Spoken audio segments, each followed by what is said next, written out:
Hola, hola. ¿Quién anda por allí?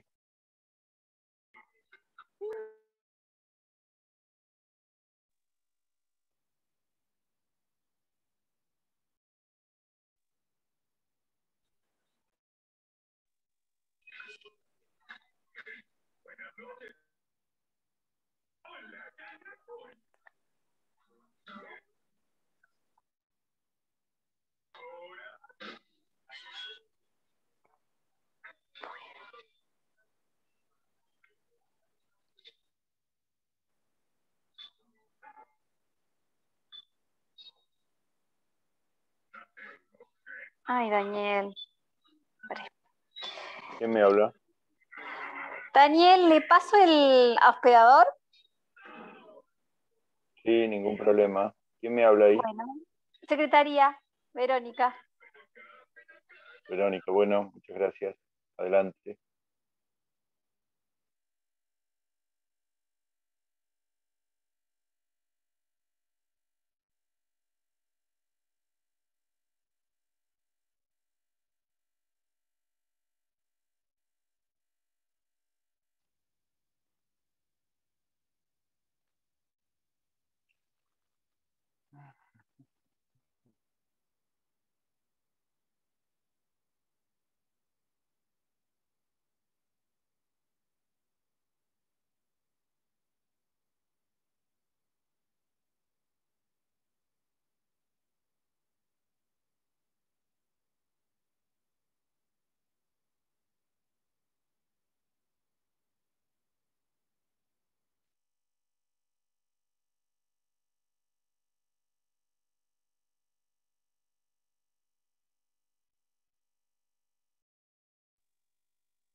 Benítez está en el aula, ¿me está escuchando? Sí, profe, buenas noches. ¿Cómo le va? No, se entrecorta el sonido, pero ¿usted me viene y me ve y me escucha bien? Sí, se escucha perfecto, sí. Bueno. Hola, hola, profe, buenas noches. Buenísimo. ¿Cómo va? Bien, ¿y usted? Muy bien, tranquilos. ¿Quieren contarme algo mientras vamos esperando al resto del público? Al resto del público.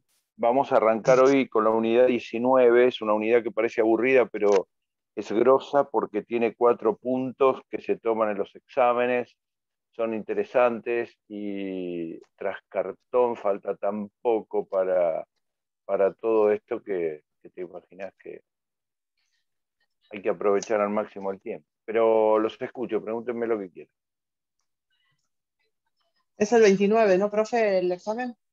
Todo parece indicar que sí. Yo pedí una postergación, pero siempre pasa lo mismo. Cuando pedís una postergación ocurre que hay alumnos que no pueden, que les resulta un problema, que tienen otra materia, así que todo parece indicar que no nos vamos a ir del día 29. Bien. Eso es todo lo que parece. Profe, una pregunta. ¿La modalidad ya la sabe? ¿Qué del examen? No, eso lo vemos Sí, después. No te apresures. No te apresures. La sensación que tuve de los últimos parciales fueron muy negativas porque, digamos, hubo parciales escritos que no se condecían con lo que el alumno sabe o sabía. Un montón de dificultades para dar un examen oral, para explicar algo, y resulta que cuando van a escribir parece otra cosa. Entonces, yo quiero juzgar bien, correctamente a los alumnos. Con lo cual, si fuera por mí, haríamos preguntas orales, sería oral, pero no sé si vamos a poder y hay bastante. Porque tengo que sumar los de la mañana también. Pero bueno, vemos. Esperamos un poquito. Dentro de unos días lo vamos a resolver. Débora Martínez, ese es el nombre y apellido de la joven. ¿Quién más está en Calo? ¿Quién más está? Benítez. Aquí la veo. Bueno, 20:12, arranco. Presten atención, mucha atención, por favor, a la unidad 19, que tiene el programa a mano.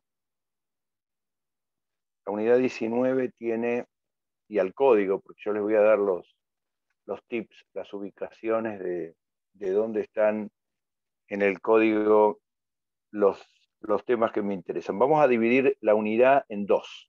La primera parte vamos a hablar del tema 1, el tema 2 y el tema 3. Esto se puede estudiar muy bien de los libros, pero si ustedes quieren darle un toque de calidad, lean los artículos 257 a 264 del Código Civil. Esos son los artículos claves para esos tres primeros puntos de la unidad 19. 257 a 264, es el capítulo de hechos y actos jurídicos. Y luego, mucho más adelante en el código, en el capítulo de obligaciones, tema que se ve en Civil 2, aparece la responsabilidad civil a partir de los artículos 1708 en adelante. Yo no recuerdo, les tengo que ser muy sincero, si está resumido bien o está extenso en Rivera o en los libros. Pero si tienen alguna duda, se los puedo ampliar o les puedo enviar una lectura, como quieran, sobre el tema de responsabilidad civil. Para que ustedes se ubiquen, el tema de la responsabilidad civil es el disparador de lo que la gente común llama los famosos juicios de daños y perjuicios. Ahí es donde está la esencia de los juicios de daños y perjuicios. Comprender quiénes deben responder, hacerse cargo de sus problemas, de los actos que realizan, de los daños que provocan, quiénes y por qué y en qué circunstancias. 1708 en adelante. Y al principio de la unidad pide hechos jurídicos, una serie de cuestiones, y después expresa qué son los actos jurídicos, cómo funciona la voluntad, etcétera, etcétera. Con lo cual me voy a meter de lleno en estos temas del 257 en adelante.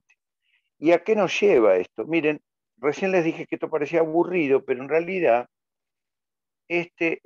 comprender esto es la esencia de lo que nosotros entendemos como cuánto se puede hacer un contrato, por qué una persona resulta obligada a cumplir con una deuda, por qué existen obligaciones o derechos con relación a determinadas personas o a determinados bienes.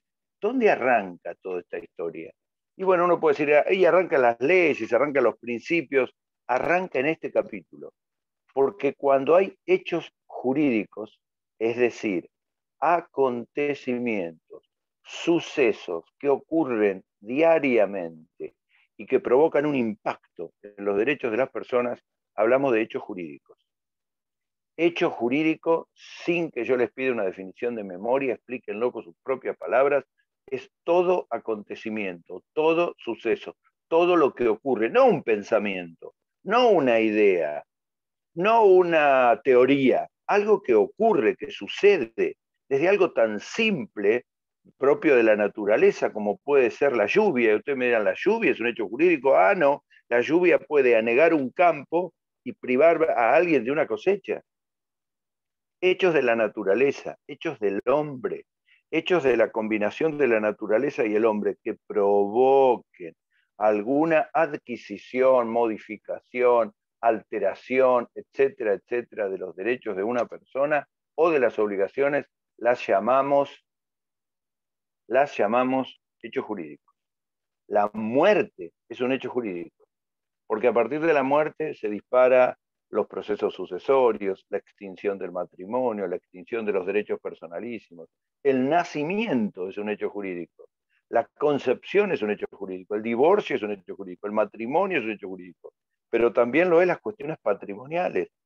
Un contrato, la aceptación de una compra, la decisión de una venta, cliquear los datos en un equipo electrónico para permitir una compra, una venta, facilitar el documento para una compra en una cuenta DNI, son hechos jurídicos. Porque hecho es todo acontecimiento, todo lo que ocurre, todo lo que sucede, que tenga consecuencias jurídicas. El abrazo de dos amigos, el beso de dos novios, o el saludo cortés o descortés de dos personas, esos son hechos, pero no son hechos jurídicos. No son hechos jurídicos, porque no producen ninguna consecuencia. Si yo les digo el día de mañana en un examen, la lluvia, ¿es un hecho jurídico? Depende, me dirán ustedes. ¿Qué provocó la lluvia? Nada, se mojó un poquito el piso. No es un hecho jurídico, doctor. Ahora, si se anegó el campo, si se anegó la ruta, si me impidió llegar a mi trabajo, etcétera, es un hecho con consecuencias jurídicas. Hasta acá el principio de la historia. Pero después viene otro elemento que empieza a alterarnos la cabeza, y es lo que llamamos la voluntad.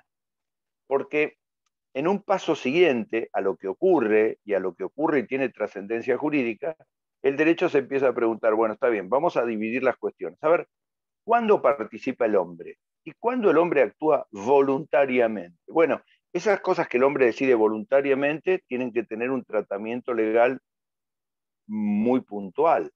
El derecho protege nuestras decisiones, cuida nuestros derechos, cuida nuestras decisiones de voluntad. Y obviamente, si no hay un obrar voluntario, el derecho le llama obrar involuntario, que es todo lo contrario. Yo siempre digo que el obrar involuntario no nos hace responsables de lo que hacemos o dejamos de hacer, porque no tuvimos voluntad. El obrar voluntario nos hace responsables y debemos cuidar nuestras decisiones y nuestras conductas. ¿Y cómo diferenciamos esto en el derecho? Bueno, lo primero que hay que preguntarse es qué es la voluntad, porque dentro del universo llamado hechos jurídicos, donde participa la naturaleza, el hombre, la combinación de enormes factores que alteran nuestros bienes, yo puedo decir hoy, tengo 20 vacas, ayer cayó un rayo, murieron 10 vacas, ¿qué tengo? 10. ¿Y eso qué es? Un hecho jurídico. Se produjo, ay, pero yo tendría que haber pensado, tendría que haber tenido un seguro, bueno, haber contratado un seguro, ¿qué fue? Un acto voluntario. La voluntad es la clave de las decisiones de las personas y entonces el derecho se ocupa de la voluntad. ¿Qué miércoles es la voluntad? La voluntad es la suma de 3 elementos que tienen que saberlos bien y tienen que comprenderlos bien. El primer elemento de la voluntad es el discernimiento. Discernimiento. El segundo elemento es la intención. El tercer elemento es la libertad. Estos 3 elementos tienen que existir sí o sí. Si una persona no cumple con estos 3 recaudos, con estos 3 requisitos, no hay obrar voluntario. Así de simple. Ahora les voy a explicar qué es el discernimiento, qué es la intención y qué es la libertad. Estos 3 elementos de la voluntad se les llaman también elementos internos, porque están dentro del sujeto. Es el sujeto, no otra persona, no la ley, no el Estado, no el vecino, no cada uno de nosotros. Tiene que tomar decisiones y tiene que obrar comprendiendo lo que hace. Eso es discernir. Discernir es comprender. Tener intención de hacerlo o no hacerlo, eso es la intención. Yo puedo comprender qué es el matrimonio, pero no querer casarme. Pero si comprendo qué es el matrimonio y me quiero casar, tengo discernimiento y tengo intención. El tercer elemento es un elemento que debe verse en sentido inverso, es la libertad. La libertad se aprecia cuando uno carece de libertad. Por ejemplo, cuando a alguien le ponen un revólver en la cabeza y le dice vaya y firme. Cuando a uno lo amenazan que va a sufrir un mal en su persona, en sus bienes o en otro, y coaccionan, intimidan, amenazan.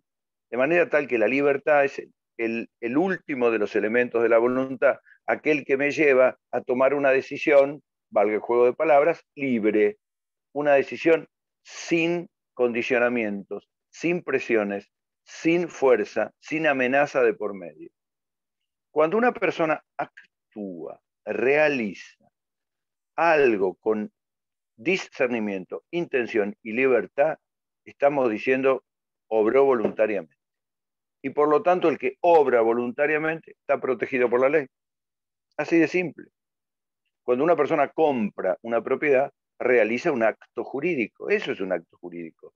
Un hecho jurídico sostenido por la voluntad de la persona, que actúa con pleno discernimiento, intención y libertad. No se necesita que sea un erudito Cuando digo discernimiento, estoy diciendo la comprensión mínima, la comprensión elemental de qué se trata cada cosa. ¿Se acuerdan cuando vimos la ley de trasplantes de órganos?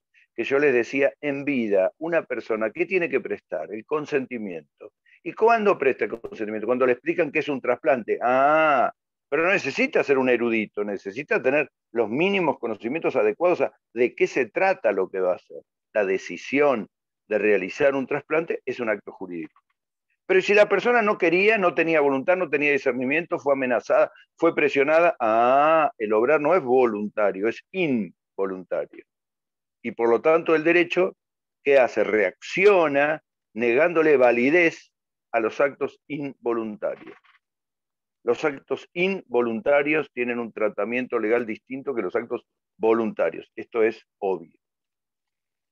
Pero esos tres elementos de la voluntad que definen al acto jurídico, hecho, humano, realizado por el hombre, porque la voluntad no la tienen los perros, los animales ni las cosas, lo tienen las personas, tiene, como les dije recién, tres elementos internos. Pero no alcanza con los elementos internos, porque la persona tiene que exteriorizar esa voluntad. Entonces aparece un cuarto elemento, que es un elemento externo, que es la llamada declaración de voluntad. La declaración de voluntad es el elemento externo.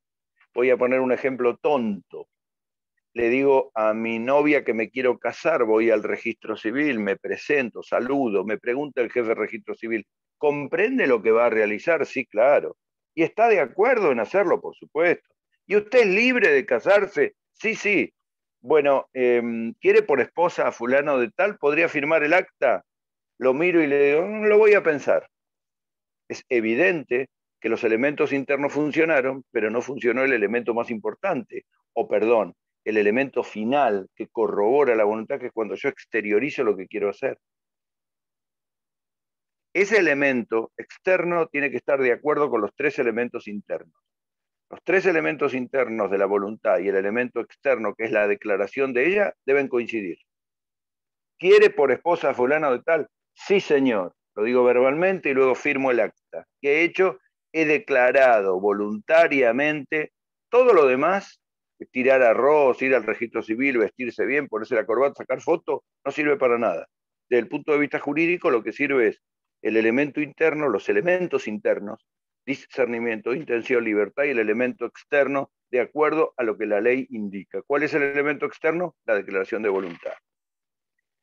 Ahora bien, la declaración de voluntad, ¿cómo debe hacerse? Y la declaración de voluntad debe hacerse, esto está en el código, los artículos que les nombré, en el 262, 263, 264, ¿cómo debe hacerse? En la forma que la ley lo indica. Yo no puedo llamar al registro civil y decir, estamos en pandemia, me anotan ahí que me quiero casar, hasta luego. No, porque ese llamado telefónico puede ser una declaración de voluntad, pero no es la declaración de voluntad que la ley establece. Entonces no tiene valor. La declaración de voluntad a veces es escrita, por ejemplo, cuando se necesita el consentimiento para donar órganos, cuando se necesita una donación de una propiedad, cuando necesita la compraventa y hay una escritura pública, cuando se necesita un testamento, tiene que ser escrito y firmado. Otras veces, la ley simplifica las cosas. Ustedes cuando suben al colectivo con la tarjeta SUBE y pasan la tarjeta, están haciendo una manifestación de voluntad, pero no firman nada. Es más, ni siquiera capaz que ni lo saludan al colectivero, o por ahí lo saludan y el colectivero ni les escucha, pero están efectuando una declaración de voluntad, porque la declaración de voluntad puede ser verbal, puede ser escrita, puede ser incluso tácita, puede ser por signos inequívocos, pero siempre tiene que hacerse del modo que la ley establece. En una pregunta de examen, ¿podría indicarme qué es una declaración de voluntad? La respuesta es: la declaración de voluntad es el elemento exterior de todo acto jurídico, donde los elementos internos se vuelcan, salen de la persona y se exteriorizan de un modo verbal, escrito, tácito o por signos inequívocos. Bueno, no tengo que explicar qué es verbal o escrito. Cualquiera sabe que verbal o escrito es verbal es oral y escrito es cuando firmo, redacto algo, la forma que sea. Ahora existe la llamada firma digital o firma electrónica. Pero, ¿qué es signos inequívocos y declaración tácita? Bueno, se relacionan. La declaración tácita es cuando yo no me expreso, pero doy a entender que acepto tal o cual cosa. No me expreso, pero doy a entender. El mejor ejemplo es el que les acabo de decir recién. Subo al colectivo, hago la fila, viene el colectivo, doy un paso, subo, pongo la tarjeta y me siento. ¿Cómo se interpreta eso? Acto de voluntad que exterioriza el deseo de ser llevado por el colectivo. No es que el colectivero se va a dar vuelta y me decir, ¿usted a dónde va? Y vos le vas a decir, arranque, porque ya estoy acá adentro, ya manifesté mi voluntad de subirme al colectivo. ¿Entendimos? Y la otra es la de por signos inequívocos. Y acá siempre traigo a colación un viejo ejemplo que yo tengo de cuando estudiaba. A mí me llamaba la atención cuando estudiaba una cosa muy curiosa. No sé si todavía sigue estando, pero yo me tomaba el colectivo en La Plata y cuando iba para la facultad había un chico que vendía turrones. Y los turrones, en vez de decir vendo turrones, a lo mejor el chico era hipoacúsico, no sé, ponía los turrones en la falda de las personas que se sentaban. Los ponía y después que los ponía en la falda de todas las personas que se sentaban, lo volvía para atrás a recoger los turrones.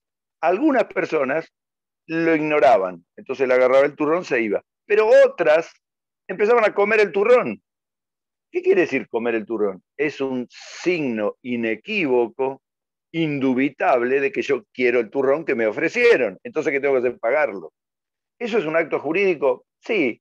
Podría decir que es un acto simple, que tiene, lean el 258 que viene al pelo, el artículo 258, lo que uno hace lícitamente, pero es de tanta simpleza que el derecho no le da mayor relevancia, pero no deja de ser un acto jurídico o un simple acto lícito donde la persona ha obrado con voluntad y exterioriza, como decía recién, a través de un signo inequívoco que quiere o no quiere algo determinado. Bueno, a partir de ese día me quedó claro que uno podría decirle quiero el turrón o no decirle nada y comérselo. Cualquiera debe interpretar que si yo comía el turrón estaba aceptando por signos inequívocos la voluntad de la oferta que me había hecho el chico que los vendía. ¿Para qué sirve todo este tema? ¿Para qué sirve todo esto? ¿Para qué explicamos hechos jurídicos, trascendencia jurídica, voluntad, actos jurídicos? Porque acá nace, como dije al principio, el meollo de los contratos, de las obligaciones, de la responsabilidad de una persona en cumplir determinada obligación. Ahora están de moda, préstenme atención, el fenómeno de las estafas con créditos, personas a las que las engañan por teléfono, o determinadas cuestiones que hacen que existan fraudes a partir de personas que les dicen que le van a dar algo determinado y no se los dan y le extraen dinero de la cuenta. Todas esas discusiones, o las discusiones respecto de si una persona tomó y aceptó un crédito debidamente, o fue informada de las condiciones de un crédito, de una obligación, etc., los contratos, los préstamos de dinero, las aperturas de cuenta, etcétera, etcétera, etcétera, están sustentadas en varios aspectos. La protección de la ley, la protección de la persona, la protección de los vulnerables, pero la clave es si la persona quiso o no quiso hacer eso que se le está cuestionando. Ese es el obrar voluntario. Entonces, todo empieza en entender si hay acto jurídico. Si mañana me dijeran se casó un nene de 4 años de edad, cualquiera diría, no, no puede ser. ¿Por qué? Bueno, puede ser que un nene se case de 4 años, pero imagínense que se casó. ¿Cuál sería la respuesta jurídica? Eso no es un acto jurídico voluntario, es un acto involuntario, por lo tanto no tiene valor legal. Si yo mañana, por error, le deposito en la cuenta de Antonella Benítez una determinada cantidad de dinero que debía transferirle al banco por error para pagar una deuda, usted, Benítez, ¿por qué se va a hacer dueña de ese dinero si no hubo entre nosotros ningún acto jurídico, no hubo ningún contrato, no hubo ningún vínculo? el principio de todo es la comprensión del fenómeno de los actos jurídicos.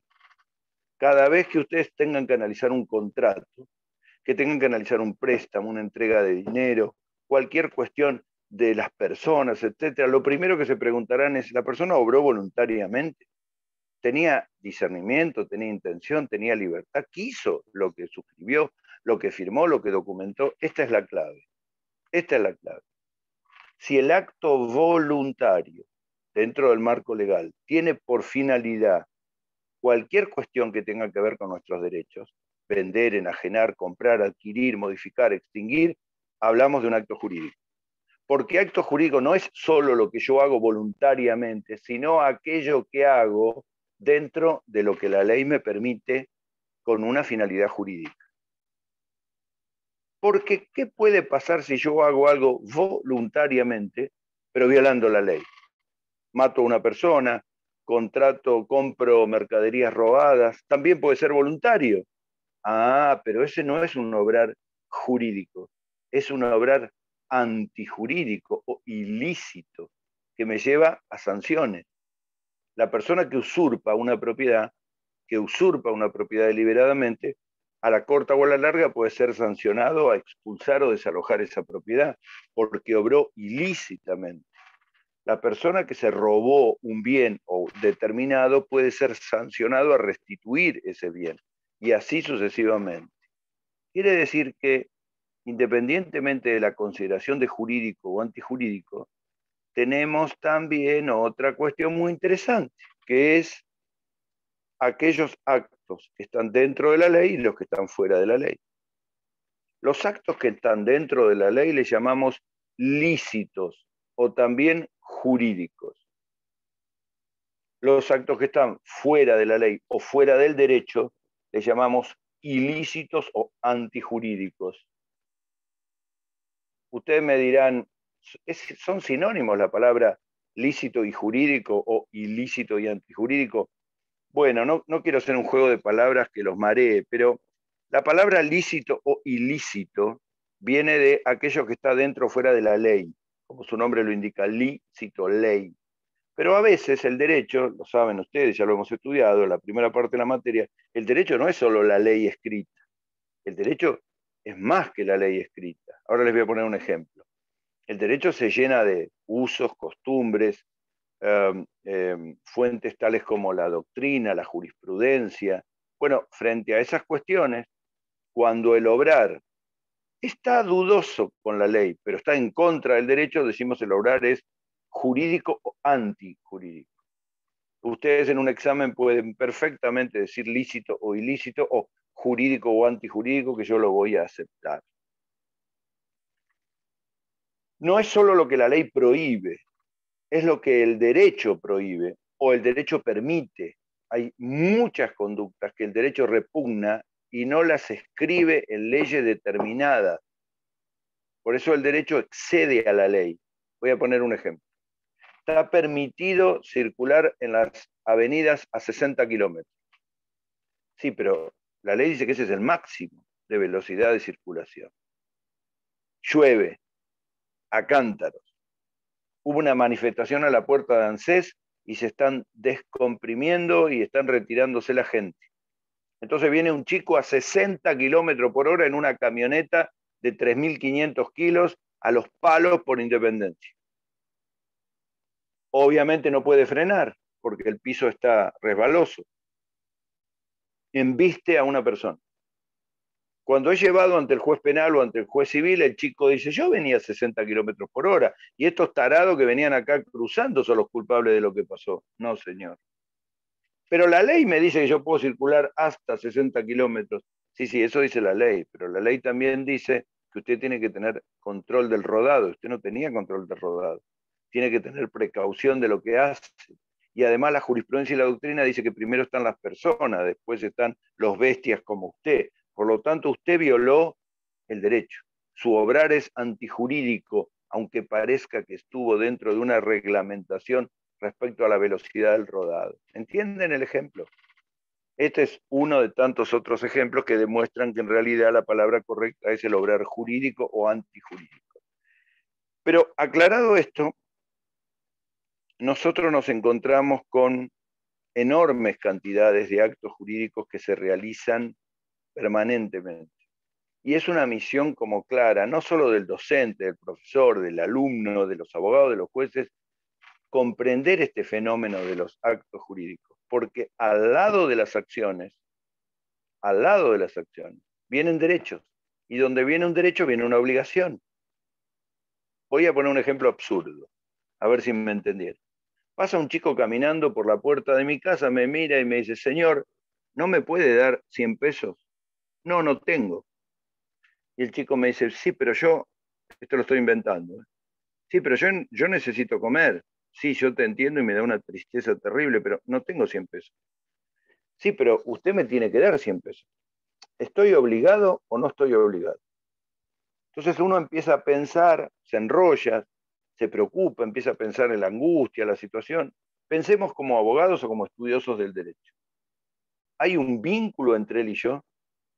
¿Hay algún hecho o acto jurídico a través del cual yo esté obligado o él tenga obligado a sostenerlo, a ayudarlo, o a la vez él a reclamarme? La respuesta parece no. Pero imaginemos que él fuera mi hijo. Ah, tengo la obligación de alimentarlo. Muy bien. O fuera mi empleado o el parquero que me corta el césped de mi casa. Estaría obligado. ¿Por qué? ¿Qué ocurre en el primer supuesto y no en el segundo?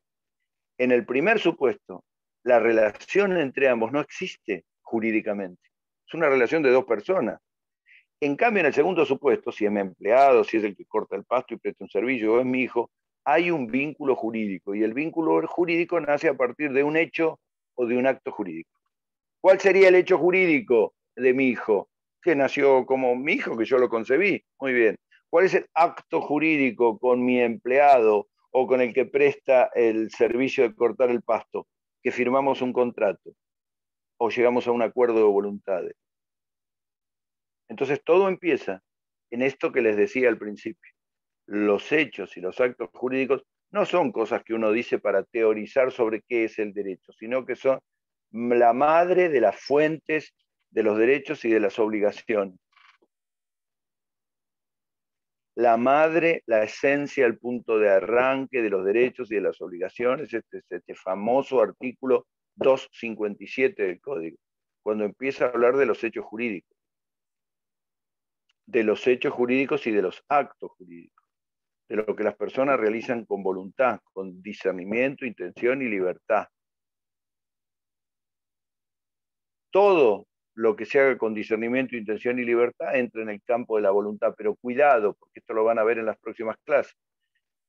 Después de ver esto, ven la contracara. ¿Qué pasa cuando falta el discernimiento? Por ejemplo, un nene de 8 años de edad no tiene discernimiento, entonces lo que hace no tiene valor legal.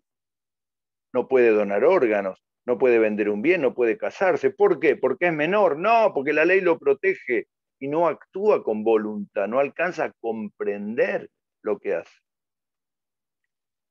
Y la intención tiene que ver con lo que yo quiero realizar, con lo que yo quiero hacer, con lo que deseo hacer o no hacer. Finalmente, la tercera cuestión es la libertad. La libertad también aparece menguada, restringida cuando hay intimidación, amenazas, fuerza, etc. Qué bueno que uno pueda comprender que desde el punto de vista legal, todas las consecuencias que tienen que ver con la adquisición o modificación de derechos pasa por el obrar voluntario. Pasa por el obrar voluntario. Después el programa pide clasificación de distintos hechos y actos jurídicos. Creo que esto lo pueden leer ustedes de los libros, no tiene nada de complicado.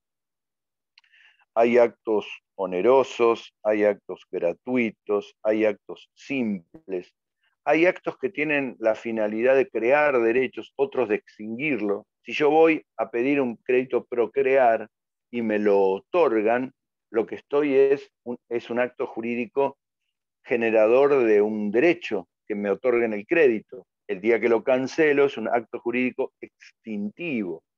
Hay actos jurídicos gratuitos, donde no hay dinero de por medio, como el matrimonio, el reconocimiento de hijo, la adopción. Hay otros donde la esencia es lo económico, la compraventa de un inmueble, la conformación de una sociedad comercial, el contrato de fianza, el contrato de alquiler, etc. A veces los abogados simplificamos las cosas y decimos, no hay contrato todavía porque no firmaron. Y en realidad lo que estamos diciendo es que el contrato no arrancó como acto jurídico porque todavía no manifestamos la voluntad, no declaramos la voluntad, no la llevamos a cabo. A ver si me entendieron con el ejemplo que les voy a dar. Un señor, muy mayor él, decide llamar al escribano y a sus herederos para leerles el testamento que había preparado por escrito. Llamó al escribano para que refrendara su firma, llamó a los herederos para que lo escucharan. El viejito estaba en las últimas, tenía la hoja escrita de puño y letra con su testamento, pero sin firmar. Le da al escribano porque no puede leer, el escribano se pone a leer el testamento, el viejito se emociona, tiene un infarto y se muere. No alcanzó a firmar el testamento. ¿Qué le falta? ¿Qué le faltó? Porque cualquiera podría decir, hay testamento. ¿Qué es un testamento? Un acto jurídico. Muy bien. ¿Qué tal? Acto jurídico donde se combina lo patrimonial, que tiene que ver con los bienes, con lo no patrimonial, que es la asignación o designación de un heredero. Muy bien. Pero ¿hubo acto jurídico? Veamos. ¿Obró con discernimiento el viejito? Sí, sabía qué estaba haciendo. Lo quiso hacer sin ninguna duda. Llamó a los herederos, llamó al escribano, les preparó una picadita ahí para que disfruten. Muy bien. ¿Obró con libertad? Sí, claro, nadie le puso un revólver a la cabeza. ¿Qué le faltó? ¿Qué le La faltó? declaración de la voluntad. La declaración de la voluntad. ¿Y la declaración de voluntad qué dice la ley? Tiene que ser una Que tiene que estar declaración de escrito. voluntad exactamente firmada. No alcanzó a firmar. No hay testamento. Y si no hay testamento, y al menos en la forma en que habían previsto esos herederos, no se da. Ustedes me dirán después, bueno, pero igual la ley, los bienes, los parientes, sí, todo eso lo veremos después. Pero el testamento como acto jurídico no llegó a realizarse. ¿Y por qué no llegó a realizarse? Porque falló la declaración de voluntad en la forma que la ley establece. En la forma que la ley establece. Acá hubo un caso inverso, que se los voy a contar, parece ridículo, parece risueño, pero en realidad es trágico. Una de las primeras, si no fue la primer pareja de matrimonio igualitario de dos varones que se contrajo matrimonio en Mar del Plata, contraen matrimonio durante el día, a la noche hacen una fiesta con sus amigos y a la madrugada uno de ellos muere. No sé cuál fue la causa, pero creo que fue un infarto o una embolia cerebral, muere. La persona que sobrevive, no el que falleció, la persona que sobrevive, ¿es viudo o es soltero? Creo que soltero, profe, ¿no? Tiene que esperar, no sé, un tiempo para que quede firme. ¿Dónde leyó eso usted? No sé, no lo leí. Hay que esperar. Estaría bueno eso. El matrimonio es tal después de unos meses de prueba. Estaría buenísimo. Porque claro, uno llega a la casa, le pasó a una vecina mía que se casó joven como Candela González, así se casó súper enamorada de su novio, me invitó al matrimonio y una semana después la veo llorando en la puerta de la casa de la madre. Le digo, ¿qué te pasó? No, me dice, el matrimonio es un desastre, un vago, atorrante, de todo. Me fui a la miércoles, menos mal que... Pero ya estaba casada. Puede separarse, pero ya estaba casada. El matrimonio no es a prueba, se produce en el mismo momento de la celebración. Ni siquiera tiene que consumarse, menos generar hijos, descendencia, bienes. Ese chico que sobrevivió era viudo. ¿Por qué? Porque el matrimonio ya se había celebrado durante la tarde. Fue un matrimonio el más breve de la historia, terrible. Por eso digo, parece risueño, pero es pobre chico, es trágico, pobre los dos, el que se quedó y el que falleció. Pero así como le digo esto, le digo ¿por qué? Porque hubo acto jurídico, porque Para, hubo profe, ¿le puedo hacer una matrimonio, consulta? porque, claro, Hubo un caso también que es de acá de Mar del Plata, de un nene muy chiquito que se hizo un cambio de ajá, identidad. sí, muy conocido. Muy chiquito, Me refiero que cuando arrancaron los trámites los papás para hacer el cambio de identidad tenía 5 años. La justicia le otorgó el cambio de identidad y pasó de ser nena a ser varón. Ahí, en teoría no estaría actuando con discernimiento. Está muy bien tu pregunta, muy bien tu pregunta. No está actuando con discernimiento, pero la ley permite en esos casos a los progenitores con intervención judicial legalizar el cambio de género.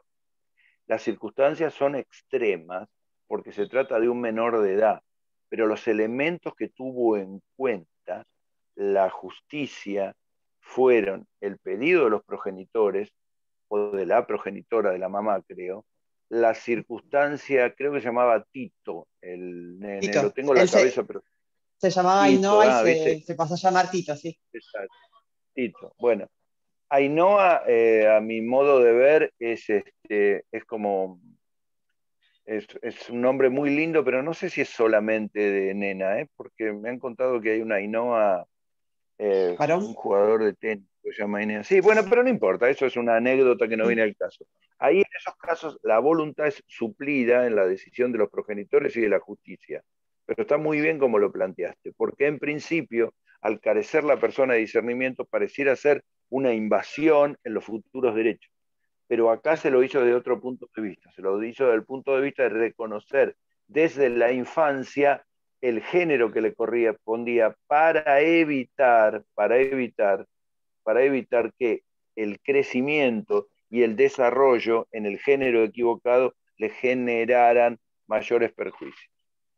La falta de discernimiento, como decía hoy, en menor de edad, en una persona privada de razón, voy a poner un ejemplo torpe. ¿Imaginan un testamento firmado por Cerati cuando estaba internado en el hospital? Imposible.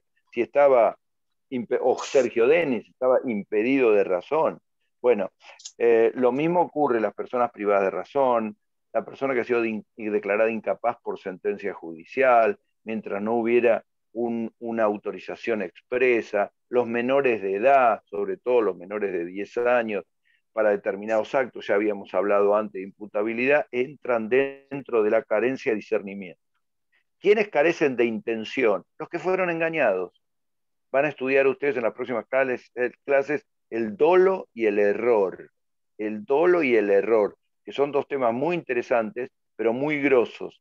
Cuando hay un dolo que provoca engaño o un error que provoca confusión tremenda, está afectada la intención. Por eso van a ver discernimiento, intención y libertad, y todo lo contrario, la falta de discernimiento, la falta de intención, la falta de libertad.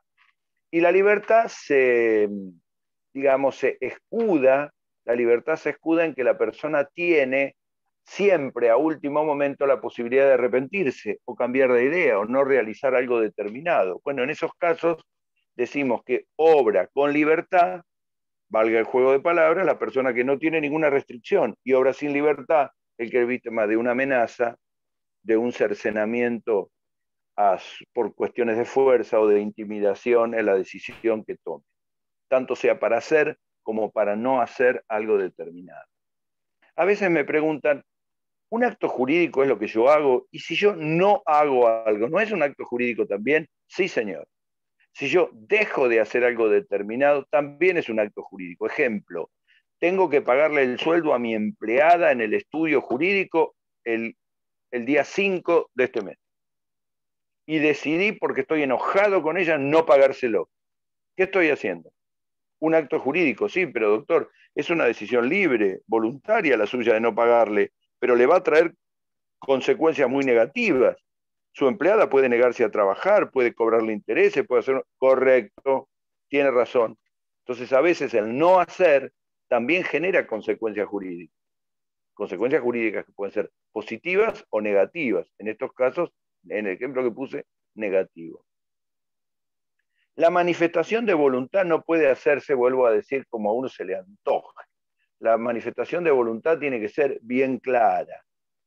Bien clara. Los medios tecnológicos, los medios informáticos, la firma digital, nos lleva a creer que ahora cualquiera puede mandar un mail y decir, sí, estoy de acuerdo, me parece, háganlo, no es tan así. La declaración de voluntad tiene que estar de acuerdo a lo que la ley establece, a lo que la ley establece. Si la ley permite una manera de realizar un acto jurídico, bienvenido, bienvenido. Si la ley no permite tal o cual forma, hay que ceñirse, cumplimentar la ley, como les dije recién. Dentro de lo que el programa pide, ¿cómo venimos con esto hasta acá? ¿Qué no entendieron? Pregúntenme lo que quieran. Pregúntenme lo que quieran. No parece un tema difícil, pero es un tema importante, directo, porque va al corazón de todos los vínculos jurídicos, hechos jurídicos y actos jurídicos. Algunos docentes dicen, por ahí les llama confusión, que el universo es o son los hechos jurídicos. Y dentro de los hechos jurídicos están los actos jurídicos. No está mal esa expresión. ¿Por qué? Porque los dos son acontecimientos, pero en el acto hay algo muy, muy puntual que es la voluntad de las personas. Pero si esto los confunde, separen una cosa y otra. Hecho jurídico es todo acontecimiento con consecuencias jurídicas, acto jurídico cuando participa el hombre, el ser humano, y actúa y realiza. Un incendio nunca es un acto jurídico, salvo que sea provocado por una persona, en cuyo caso es un acto antijurídico, y así sucesivamente. Pregúntenme y yo les contesto y después pasamos al punto 4 que está interesante.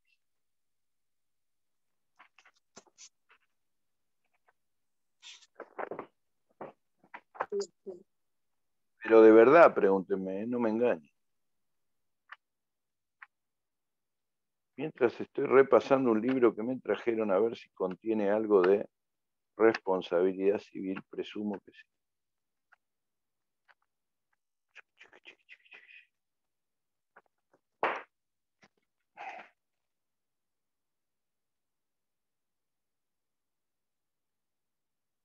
¿Ninguna pregunta? Tómense un minuto, y echen una lectura rápida a los artículos que les dije, 257 a 264. Rápida, un minuto, 2 minutos. Y fíjense si los pueden, ¿cómo se dice?, interpretar fácil. Así me quedo tranquilo.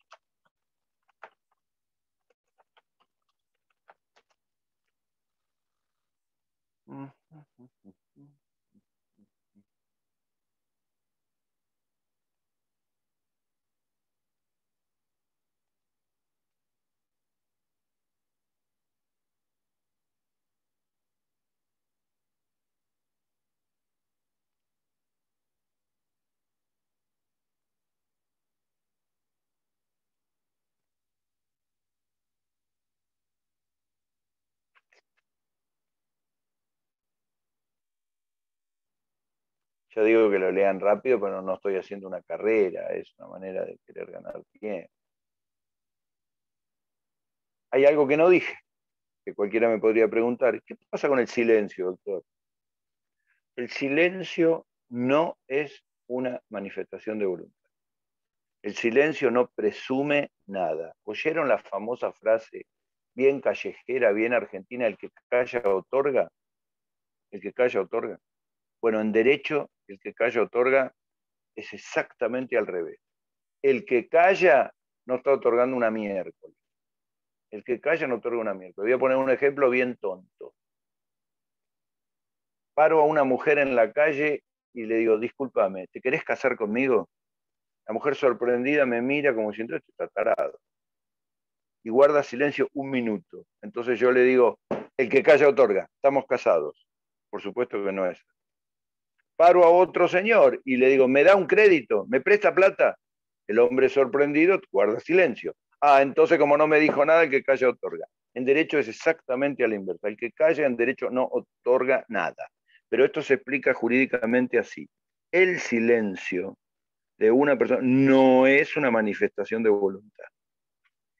Pero como en derecho todo lo que se establece tiene un principio y una excepción, hay situaciones en las cuales la ley por excepción admite que el silencio tenga una consecuencia jurídica. A mí me gusta el ejemplo, que también es mío, pero no quiere decir que sea bueno, del padre pescador, marinero, que se va en un barco a pescar porque es su trabajo, y la mamá tiene a luz una criatura, y va al registro civil a anotarla. Va sin el papá, va sola. Y le preguntan, señora, ¿quién es el papá? Mi marido, pero mi marido está embarcado en el barco fulano de tal, qué sé yo. Él no presta conformidad, no manifiesta nada, guarda silencio, pero la ley presume, esa es la palabra, la ley presume que el silencio del marido a los hijos de la esposa es su hijo. Esta presunción funciona desde que existe el mundo. Solo puede ser desvirtuada si el día de mañana él se presenta y pide una indagación de filiación. O, otro ejemplo, establece la ley 259, 260 del código, no, 263, 264 es cuando el código dice, bueno, cuando una persona es demandada en un juicio y guarda silencio, el silencio presume, esta es la palabra, presume la verdad de quien efectúa el reclamo. Pero son situaciones excepcionales, el 263. Excepcionales. Lo pongo como ejemplo sin leerle los artículos y sin explicarle los términos para que ustedes lo puedan comprender. Pero concretamente, el que calla no otorga en derecho. El silencio no es manifestación de voluntad, salvo situaciones tremendamente excepcionales, como le expliqué recién de la afiliación, etc. ¿Estamos de acuerdo? Sí, pero No Vamos se a contesta una demanda. Si usted no contesta una demanda, la ley presume que la otra parte tiene razón. Por eso ahí también actúa en base a eso. Sí, Porque hay un tiempo. Bien. sí, pero es una cuestión excepcional. Vamos una a pregunta, profe. responsabilidad civil. Sí, dale, me gusta. Dale, te escucho. Artículo 261, acto involuntario. Sí. Si va a sacar un préstamo a una persona mayor y no ve la letra chica y firma, Sí. ¿es un acto involuntario? ¿Si le trae un perjuicio? No es obrar involuntario. El obrar es voluntario porque la persona le dieron la oportunidad de leer, comprende lo que está haciendo y realiza. Lo que pasa es que hay algunos mecanismos legales para proteger a las personas vulnerables. Proteger a las personas vulnerables significa, a través de otras leyes, sobre todo la Ley de Defensa del Consumidor, exigir que además del discernimiento, la intención y la libertad, la persona sea suficientemente informada. Como en otro tema pasa con la Ley de Trasplantes de órganos. Podría decirse que es un acto jurídico dudosamente voluntario y la persona, a pesar de haberlo realizado, tiene alguna protección legal. Por ahí anda el camino. Pero está buena su pregunta. Me gustó. Es un buen desafío. Es un buen desafío preguntarse qué pasa en las situaciones límites. Porque al final lo sencillo lo entendemos todos. Lo sencillo lo entendemos todos. Y una gran misión del abogado es defender a las personas que lo necesitan. Y las personas que están en eso, como dice usted, en esa situación de vulnerabilidad necesitan un abogado. Y un abogado bueno. Y un abogado bueno empieza estudiando mucho, mucho. Bueno, ¿qué es la responsabilidad? La responsabilidad es un tema impresionante, impresionante.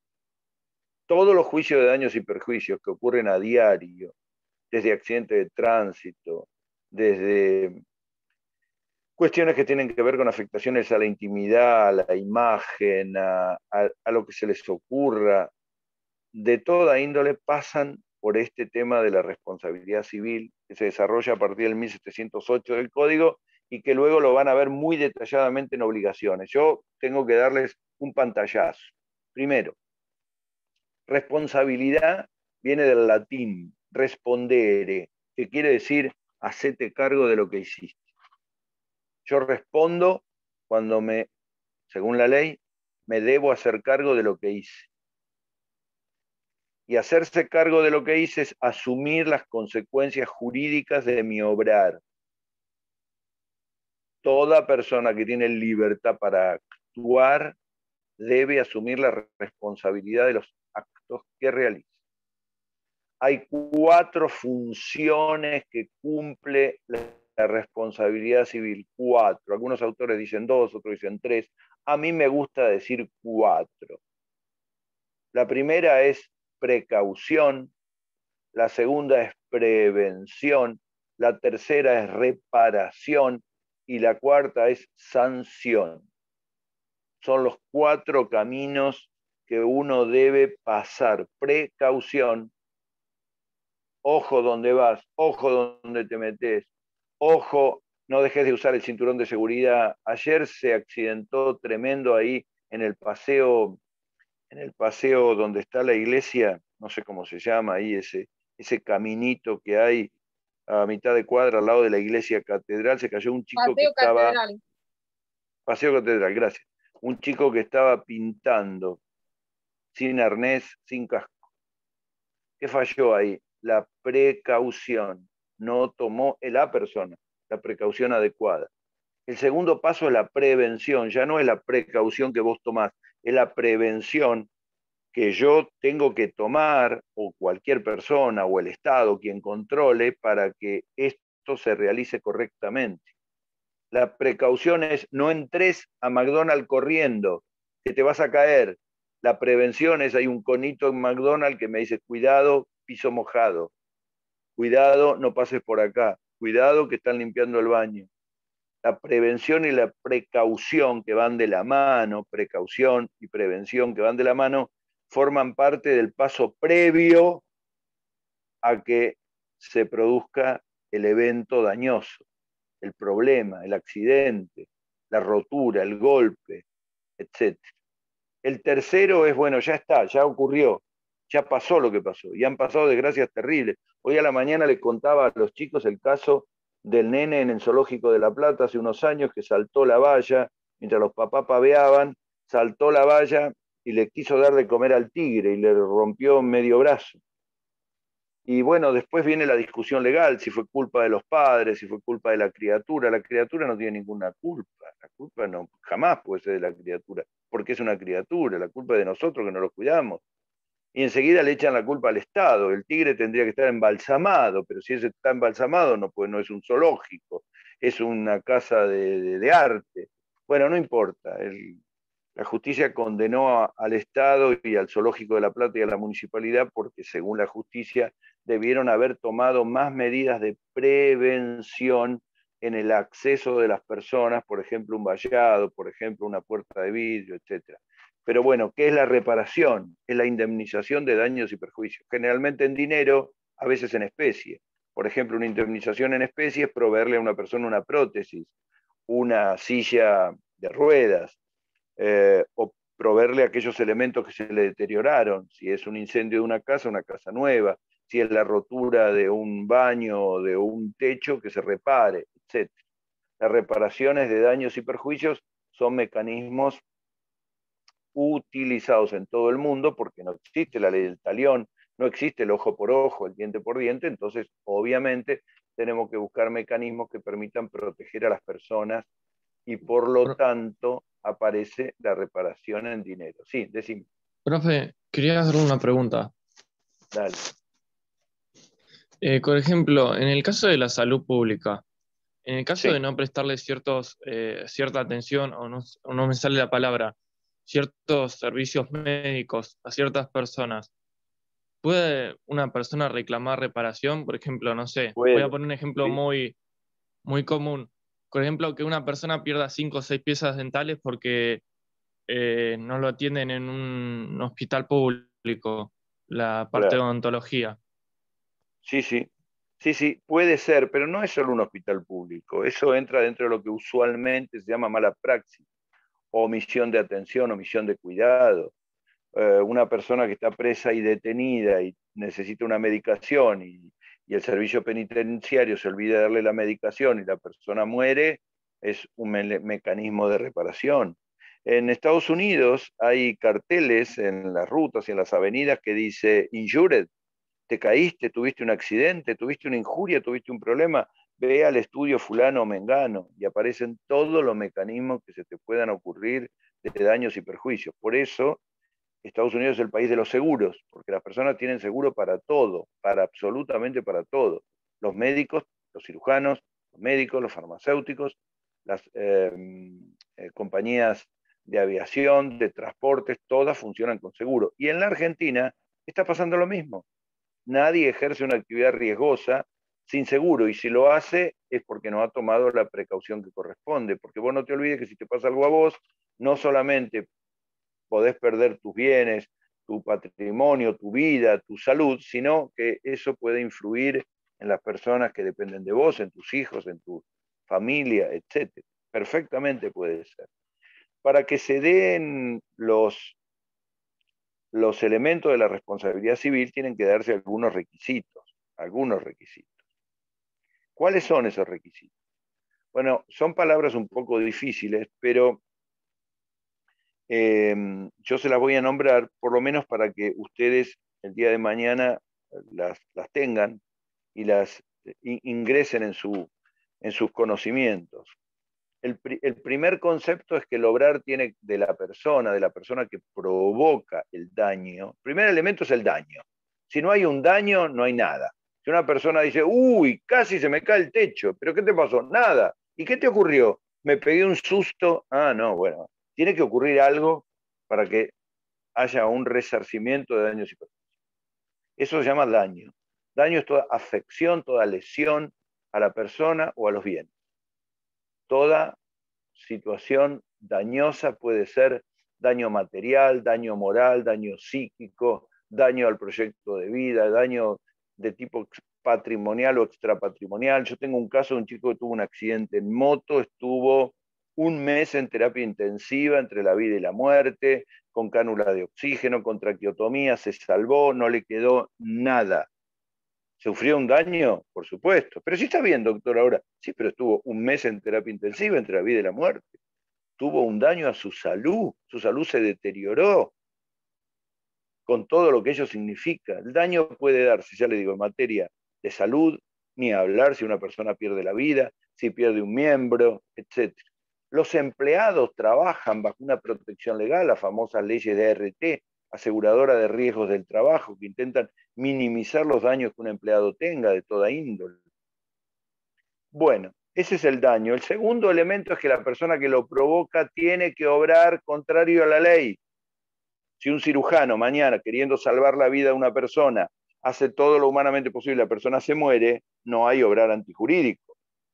Hay obrar jurídico, obrar correcto. La persona hizo todo lo posible por salvar la vida.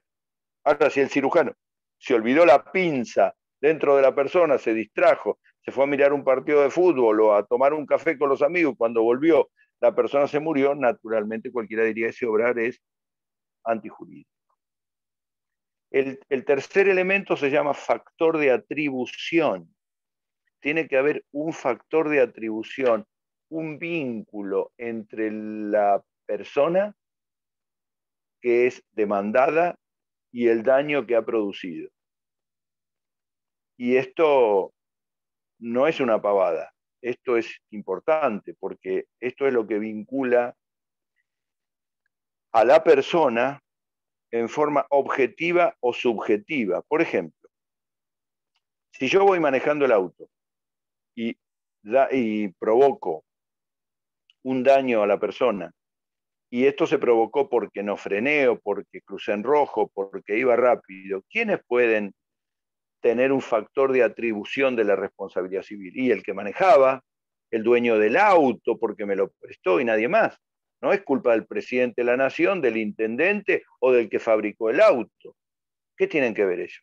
No, usted me dirá, no, pero el que fabricó el auto tendría que haber puesto un stop de... No, tiene que haber un factor de atribución que vincule objetiva o subjetivamente el daño a lo que ocurrió, en forma directa o indirecta. Y finalmente, otra cosa que no voy a explicar mucho para no atormentarlo, que es lo que se llama el famoso nexo causal entre el daño y las consecuencias, entre lo que se produjo y lo que generó, tiene que haber un vínculo causal, directo, jamás lejano, jamás remoto, jamás aventurado en el tiempo y en la consecuencia o eslabón de los hechos. Pero el tema de la responsabilidad civil, ¿por qué es tan importante? Por lo que les dije recién, porque no solamente se ve desde el punto de vista que hay un daño y que como consecuencia hay una indemnización y hay dinero de por medio, sino porque la cantidad de daño nos obliga a tomar precauciones, precauciones en el tránsito, precauciones en la vida, precauciones en la circulación. ¿Tienen un ejemplo más tremendo de la falta de prevención? Estábamos por inaugurar la Facultad de Derecho, donde hasta hace poco concurríamos a la presencialidad que no tenemos, en 25 de mayo, casi Hipólito Yrigoyen, hace de esto, no me acuerdo, pero más de 10 años, casi 15 les diría. Estábamos por inaugurar la facultad porque nosotros dábamos clases en el complejo, los alumnos iban al complejo en Funes y Guid, ¿no? Funes y Peña, y estábamos en la facultad, estábamos por inaugurar de un día para el otro, no estaba terminado uno de los ascensores, había un chico de la empresa colocando las cintas, los hierros para que funcionara, se cayó y se murió. Fue una pérdida irreparable, el chico era de la empresa constructora, producto de la falta de cuidado, del apresuramiento, de no tomar las medidas de precaución. Fue una cosa sumamente triste. Eso fue un daño. ¿Y quién fue el responsable de eso? ¿Los alumnos? No. ¿El presidente de la Nación en aquel momento, el ministro de Educación? No. Los responsables terminó siendo la Universidad Nacional de Mar del Plata y la Facultad de Derecho, que a través de las autoridades permitieron realizar tareas sin las medidas de precaución. Es muy interesante el tema de la responsabilidad civil porque nos lleva a cuestiones muy interesantes respecto de a quién, de por qué, con qué alcance. Y después finalmente lo otro, que no lo expliqué, pero que ustedes lo pueden leer en los libros, son los principios de la responsabilidad civil.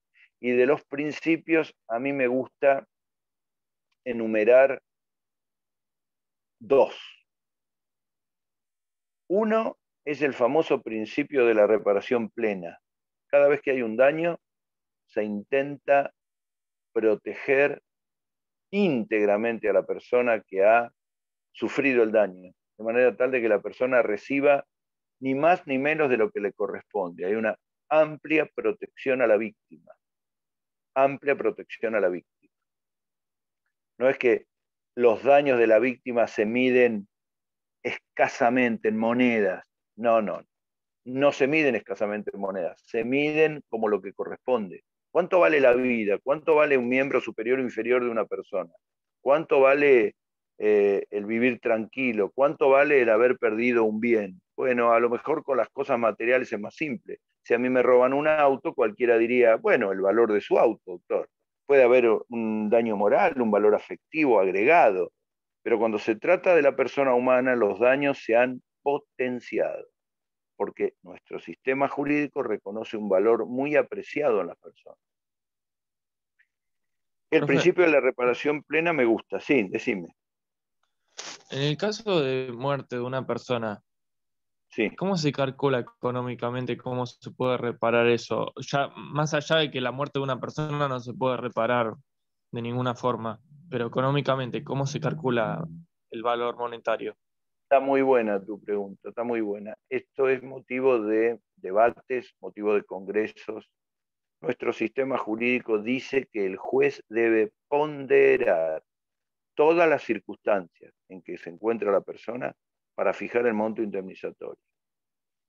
Y entonces recurrimos a la doctrina y a la jurisprudencia, que son nuestras salvadoras. Hoy el valor vida de una persona joven, de una mujer gestante, puede ser de 20 o 30 millones de pesos. Y usted me dirá, ¿y por qué, doctor? ¿Cuál es la referencia que toma? Es lo que dice la jurisprudencia. Los portales de la Corte Suprema van dando indicadores. Antes teníamos valores inferiores, valores menores. Respecto a las lesiones por los daños que una persona causa, se toman en cuenta los baremos de incapacidad. ¿Qué porcentaje de discapacidad tuvo? El 1, el 2, el 5, el 7, parcial, provisorio. Esto va, en la economía que nosotros tenemos, va modificándose día a día, pero los parámetros son importantes. Yo no puedo decirte hoy, mira, hace 2 años decíamos que el valor vida de una persona muy adulta podían ser 5 o 6 millones de pesos. Hoy esa cifra quedó completamente desactualizada, completamente desactualizada. Pero si se trata de cuestiones netamente patrimoniales, es más simple. Estoy llevando a un caso de una chica que en la otra cuadra de la facultad doblaba con su bicicleta, una chica que es profesora de educación física y que trabaja y su medio de transporte es la bicicleta, y cuando la chica dobla el colectivo la cierra y tiene un accidente. La chica salta de la bicicleta porque si no la pisaban, el colectivo agarra la bicicleta, la destruye a la bicicleta, la pasa por arriba, pero la chica se salva. El colectivero para 20 metros después, la gente se baja toda asustada, pensaron que había arrollado a la chica estaba asustada, sana y salva, tirada en el piso, con un cagazo, porque no encuentro un sinónimo, terrible, con una angustia bárbara.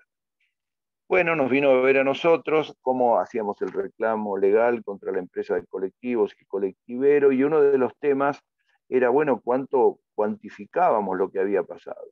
Y la chica nos dice, miren, yo sufrí un susto bárbaro, pero no pretendo un lucro de esto. Desearía que por lo menos me paguen una bicicleta, porque la bicicleta ya no sirve más. Bueno, se hizo el proceso judicial y la justicia le reconoció el valor de una bicicleta similar a la que ella tenía, que tuvo que acreditar y demostrarlo con presupuestos, y un plus indemnizatorio por el susto que ella sufrió y la angustia que tuvo y el temor que originó, la pérdida de su día de trabajo. Fue a hacerse unas curaciones porque eran 2, 3 raspones pavos, pero raspones al fin y el susto, y entonces le pagaron una indemnización, no me acuerdo si en total habrán sido 150 o 160 mil pesos, pero para que tengas una idea de qué se trata esto de los daños y perjuicios. No es una clase en la que yo les intento explicar a ustedes cómo se hace para obtener dinero, por favor, ni por mi cabeza no pasa eso. Por supuesto que los abogados trabajamos, tanto el que reclama como el que defiende a la otra persona. El que tiene que tomar la decisión es el juez. El juez utiliza los parámetros de la ley, hay leyes que están muy claras, como la ley de riesgos del trabajo, y otras que están más amplias y le da al juez más potencial, que son las cuestiones de naturaleza civil. La naturaleza civil, ahí aparece, ya le digo, el criterio de la jurisprudencia, de la doctrina, etc. Hay mucho para contar de esto, me apasiona el tema de la responsabilidad civil, pero en derecho civil hablamos de reparación plena como principio número 1, y el segundo principio está un poco relacionado, es el principio de protección integral a la víctima, que está relacionado con el primero, pero que se expresa en un adagio que dice lo siguiente: las cosas deben volver al estado anterior al suceso, en la medida que sean posibles. Y si no es posible, debe obtenerse una reparación que proteja a la víctima. Las cosas deben volver al estado anterior en el que se encontraban. Y si no es posible, buscar la manera de proteger a la víctima. Yo tuve hace unos años el caso de una chica que caminaba, una chica joven, un sábado a la tarde, caminaba por Alem, a la altura de Sheraton. Estaba haciendo su paseo de todos los sábados, caminando 7 u 8 kilómetros, un pelotazo de un nene que jugaba al golf en el Golf Club de Playa Grande, impulsó la pelotita con mucha violencia fuera del golf. La chica pasaba por la calle, por la vereda, impactó contra su ojo y perdió el ojo derecho.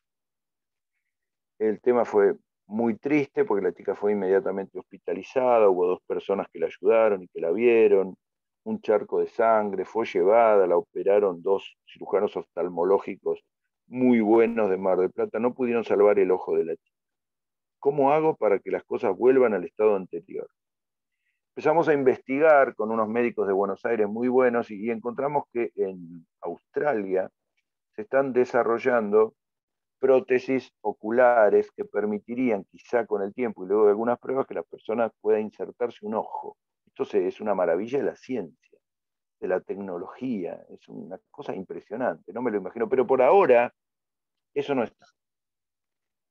Si yo fuera el juez, más allá del papel que me tocó en ese caso, empezaría a pensar quién fue responsable de esto, por qué ocurrió esto, quiénes no tomaron las medidas de prevención o la de precaución, qué hizo de mal la chica. La chica lo único que hizo de mal es no llevar anteojos, pero si hubiera llevado anteojos, que no es un elemento de protección, a lo mejor hubiera sido peor, porque a lo mejor se hubieran incrustado en la cara los vidrios. Naturalmente que la justicia ordenó una reparación. No es el campo de lo penal. El campo de lo penal a veces nos confunde porque creemos que las personas tienen que ir presas cuando cometen. Esto es derecho civil. Este es el campo de la protección a la víctima, no al victimario, de la reparación, de los daños y perjuicios, de la adecuada sanción, de la protección al consumidor, al que toma un crédito. No es una cuestión de plata, es una cuestión de reparación. Y tampoco es una cuestión penal, con que yo meta preso a toda la comunidad que realice los daños, tampoco protejo a la víctima. La cárcel no protege a la víctima, la cárcel protege a todo lo demás, de que el tarado que cometió un delito no lo vuelva a realizar, nada más. Es un adecuado mecanismo de sanción, ¿quién lo sabrá? No lo sé yo. Pero esto es apasionante. Mi idea es que ustedes tengan un mínimo conocimiento de este tema, punto 4 de la unidad 19, porque en el examen estas cositas que yo les dije las podemos preguntar. Y ahora los escucho con suma atención porque me gusta que me expliquen lo que quieran, que me pregunten lo que quieran.